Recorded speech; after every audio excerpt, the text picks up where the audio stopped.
Hey, what is up, everybody? Hope you guys are doing well. And today, what I'm going to do is actually talk about what you need to do to create change.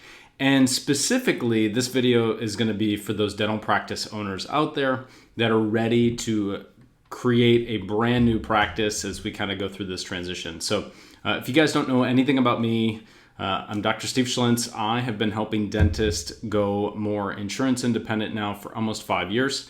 And what I'm going to share in this video today is so important when you are moving to a more insurance independent model. And so this directly applies to dentists, but honestly, if you're in any business environment, this video is going to be very important for you because it is about structural change. And what we're going to talk about is based on work from MIT, Peter Senge, Fifth Discipline. Some of you know who that is, some of you who do not know who that is, and that's what this video is for, to simplify the entire process of what you actually need to do to create change. And you might be asking, why am I shooting this video now? It's very obvious to me after working with clients for the last 5 years, and especially now as COVID has basically completely changed how dentistry is being practiced. A lot of practice owners and potential practice owners are coming to me saying, I don't know what to do. The structure of my office is going to be different. I don't know how to navigate all of this. I've been wanting to go towards a more wellness, comprehensive-based care system in my practice for years, but I don't know how. And I'm going to talk to you about the 4 things you need to work on in order to get a change. And it's simpler than what you may think it is, but it's also more difficult because a lot of coaches and consultants out there just don't talk about this stuff in a very general-based way. So the first thing I want to do is actually talk about what is the pyramid of change. Now, a lot of this was heavily influenced by my work with Peter Senge and going through a management course where this is where I learned this stuff, and I was like, wow, this is really interesting. And it only delved into 3 parts of this pyramid, though, and that's why I want to add the 4th element to this pyramid. The first was this basic notion that structure determines behavior, and behavior influences results. Okay, now, if you think about this in any business, this is completely true. The structure of something is going to influence the behavior of the consumer, and that behavior of the consumer is going to create a result. Okay? What's missing in this pyramid is something that I think is actually more important than any 3 of these structure, behavior, and results, and that is belief. Okay? So the first thing that you really should be focused on is, if I want to create a new result down here, where do I start? Well, the answer is typically up here at the belief level. So if you don't believe something's going to happen, it's not going to happen. And so, when I'm working with dental clients, for example, they say, well, I want to move from a PPO-based practice to a fee-for-service-based practice. But if you really dig in, they actually don't believe they can do it. I can guarantee you it'll never happen. They have to have a belief level first. And then once they have a belief level, they can actually start to create this rung right here, which is the structure. Okay? Now, the structure is very important, but most don't talk about it. And that structure is actually going to influence behavior. So let me go ahead and actually create this pyramid again. But what I want to do is talk about where most clients that I work at, where they struggle, and how you can eliminate this. So the first thing is, once we get their beliefs right, I can actually get them to believe, okay, I can do this. And if you're not a practice owner and you're watching this, think about your business. Think about if you're an employee and you're trying to start an online business, whatever that may be.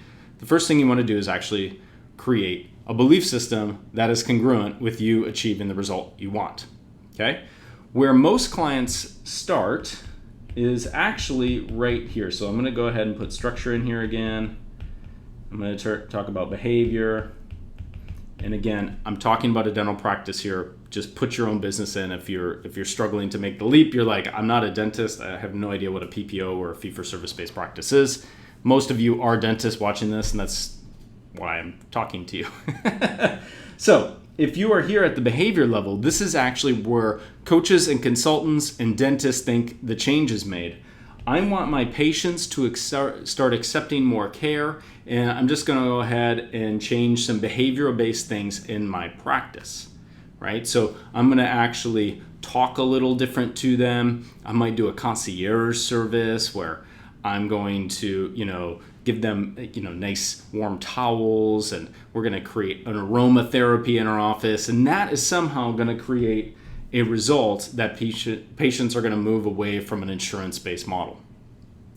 Behavior is not what drives results. Structure drives results a lot more than behavior drives results. So the structure of the practice has to be set up in a way that will actually influence the behavior of the patients. And this is where most dentists fall woefully short. And I don't blame you. I'm a dentist. I went through dental school. We never learned about how to create an effective structure to move our patients towards a more wellness or comprehensive based practice.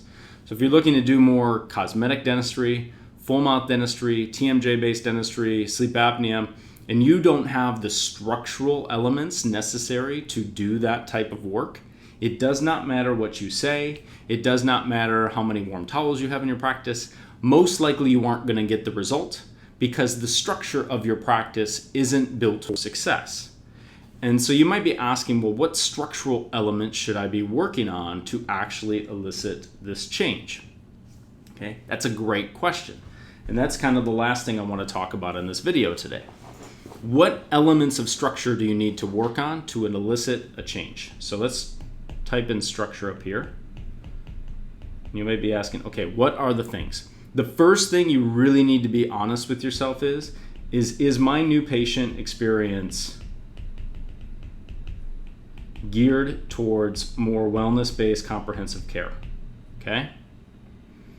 There's going to be a question there. I just want you to ask. The first part is just being aware. If you think that a PPO new patient experience and a fee-for-service new patient experience is similar, you're wrong. It's totally different. And a lot of clients that I work with, they actually have to make a transition from a PPO-based model to a fee-for-service-based model. Now, in a fee-for-service-based model, you can spend more time with your patients. You might do an interview. In a PPO-based model, you may do that, but you can't do that too long or you're going to run into cash flow issues. But you have to understand that if I'm making a switch from a PPO to a fee-for-service, you better learn the structural elements you need to be successful in a fee-for-service-based environment, because simply saying, I want to get out of insurance, but I do the same thing that I've been doing, it's going to create the same result. You need to be aware of that. If you go back to this page, right, if I want a different result, I need to change my belief system. I need to change the structural elements. These are the two I need to work on. And as a byproduct, the behavior of my patients change, which creates a different result.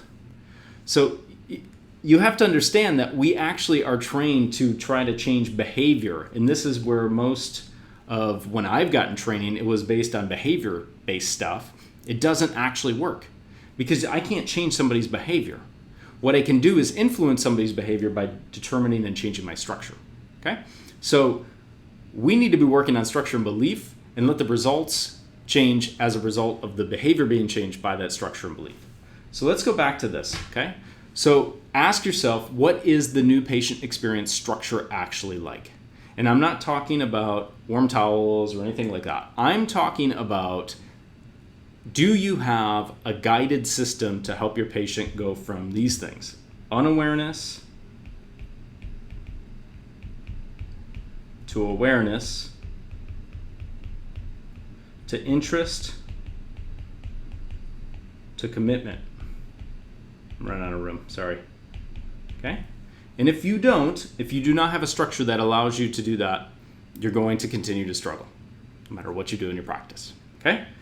So the second thing you need to ask yourself is, do I have systems that allow my patients to accept my best dentistry?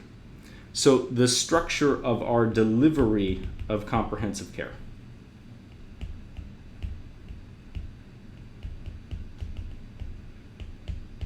Okay? So if you think about it, when I go and do comprehensive based care, totally different than if I'm doing kind of more single tooth dentistry. Let's do what the insurance covers. The modalities and the delivery systems are completely different. And so the structure of those delivery systems are completely different. And what I find is that most dentists actually don't have a difference between their single tooth dentistry and their comprehensive care dentistry. And so what happens is they present treatment the same way if it's one tooth or 32 teeth. And then they get frustrated because what works at one tooth very well doesn't work with 32 teeth when you're doing a comprehensive case.